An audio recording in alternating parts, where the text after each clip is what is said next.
Assalamualaikum warahmatullahi wabarakatuh. Perkenalkan, nama saya Handini dengan NPM 0651222121. Di sini saya akan mempresentasikan tugas akhir teks mining dengan judul Analisis Topik Modeling pada urusan pelanggan iPhone 14.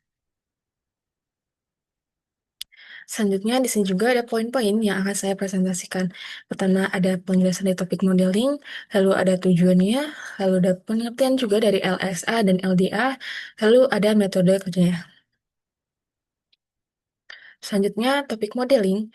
Topik modeling adalah teknik dalam natural language processing secara otomatis untuk menemukan topik-topik tersembunyi dari sekumpulan teks tanpa perlu label. Teknik ini mengelompokkan kata-kata yang sering muncul bersama menjadi satu topik. Perbedaan topik modeling dengan clustering, yaitu topik modeling yaitu metode unsupervised learning yang mengidentifikasi topik tersembunyi dalam teks tanpa label. Berbeda dengan klasifikasi yang membutuhkan clustering membutuhkan label dan clustering yang hanya mengelompokkan berdasarkan kemiripan. Lalu topik modeling fokusnya pada makna atau isi topik melalui pola kata yang sering muncul bersama. Lalu di sini ada tujuannya untuk mengungkapkan topik tersembunyi dalam dokumen tanpa campur tangan manusia, lalu mengelompokkan dokumen berdasarkan topik agar lebih mudah dan dianalisis, lalu menyederhanakan informasi kompleks menjadi representasi ringkas lewat topik utama. Lalu di sini ada metode LSA dan LDA.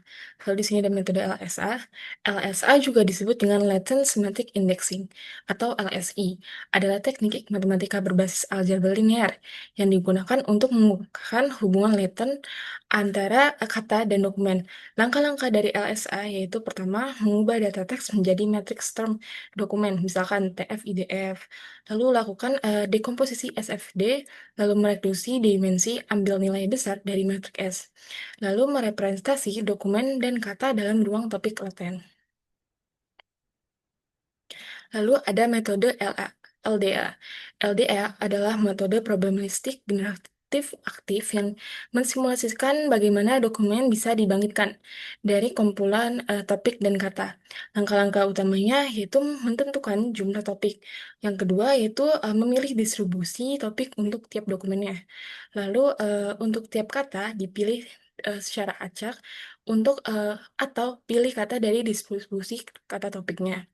Lalu yang keempat yaitu menggunakan inferensi untuk mencari distribusi topik di dokumen dan distribusi kata di topik. Lalu selanjutnya metode kerja yang dilakukan.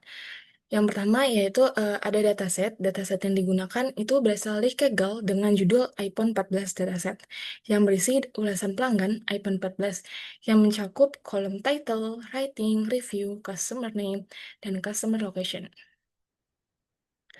Selanjutnya yaitu melakukan preprocessing data. Di sini juga ada library-library yang digunakan. Yang pertama ada library Pandas dan RA digunakan untuk mengolah data dan manipulasi teks. Lalu ada library NLTK dan Saslawi untuk menggunakan dalam tahap pemeriksaan teks bahasa Indonesia. Lalu ada library Scikit-learn yang digunakan untuk ekspresi fitur dan reduksi dimensi. Lalu ada library PLDA-Vis untuk visualisasi hasil pemodelan topik menggunakan LDA. Selanjutnya yang dilakukan yaitu mengimport dataset. Di sini menggunakan library Pandas dari file yang bernama iPhone 14 CSV. Dataset ini berisi ulasan pelanggan terhadap iPhone 14. Selanjutnya yaitu proses cleaning, streamer, stopwatch, dan tokenization. Di sini pertama yaitu menginisialisasi stopwatch remover dengan streamer. Bahasanya itu bahasa Indonesia menggunakan library Sastrawi yang berguna untuk menghapus kata tidak penting dan mengembalikan kata ke bentuk dasarnya.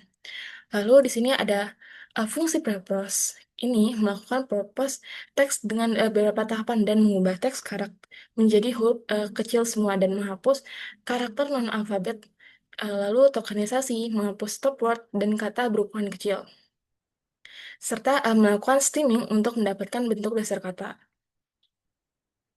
Selanjutnya yaitu menerapkan fungsi purpose juga pada kolom review, hasil tokenisasi bakal disimpan ke kolom tokens. Kemudian akan digabungkan kembali menjadi teks yang bersih dan disimpan dalam kolom propers. praproses. Setelah dilakukan praprosesan terhadap data teks pada kolom review, maka ditampilkan nih hasilnya yang berbeda. Yang sebelumnya yaitu ada kata yang besar, kapital, dan setelah dilakukan preprocess, kata-katanya menjadi semuanya kecil. Lalu melakukan LSA. Nah, di LSA ini yaitu mengekstraksi topik dari teks yang telah diproses, lalu diubah menjadi bentuk numerik menggunakan TF-IDF. Lalu dikomposisi dengan TrueStep SFD untuk menghasilkan 5 topik utama. Setiap topik diwakili oleh kata-kata dengan bobot tertinggi seperti good rate, pound rate, dan accelerate, yang mencerminkan makna dominan dalam data. Selanjutnya yaitu metode kerja LDA. Dengan bantuan library Gensim, eh, topik ini dan teks ini diubah nih, ditokenisasi menjadi dictionary dan corpus.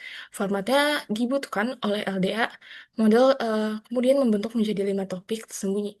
Masing-masing terdiri dengan kata-kata dengan bobot probabilitas. Misal pada topik satu katanya seperti more, read, good, and pound rate yang mendominasi dan mengindikasi tema seputar pengalaman membaca produk hasil ini membantu mengungkapkan struktur tematik dalam data.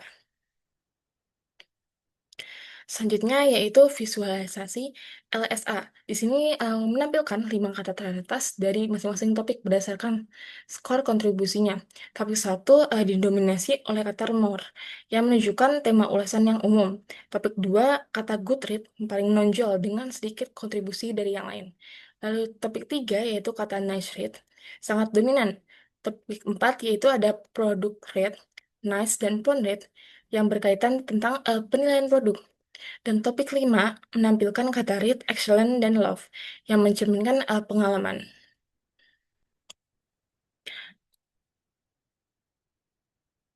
Lalu di sini ada visualisasi LSA, distribusi topik per dokumen menggunakan LSA, di mana sumbu Y menunjukkan indeks dokumen dan sumbu X mewakili 5 topik.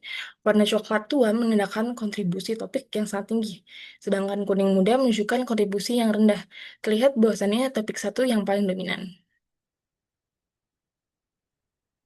Lalu di sini ada visualisasi LDA, di mana di sini memvisualisasikan 5 topik dari model LDA dengan probabilitas yang tertinggi pada masing-masing topik. Di sini topik satu didominasi oleh kata more yang menunjukkan tema ulasan yang umum.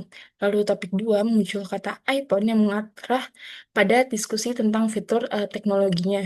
Lalu topik 3 pada Awesome Read menunjukkan pengalaman membacanya. Lalu topik 4 dominan dengan kata awesome berkaitan dengan penilaian performanya.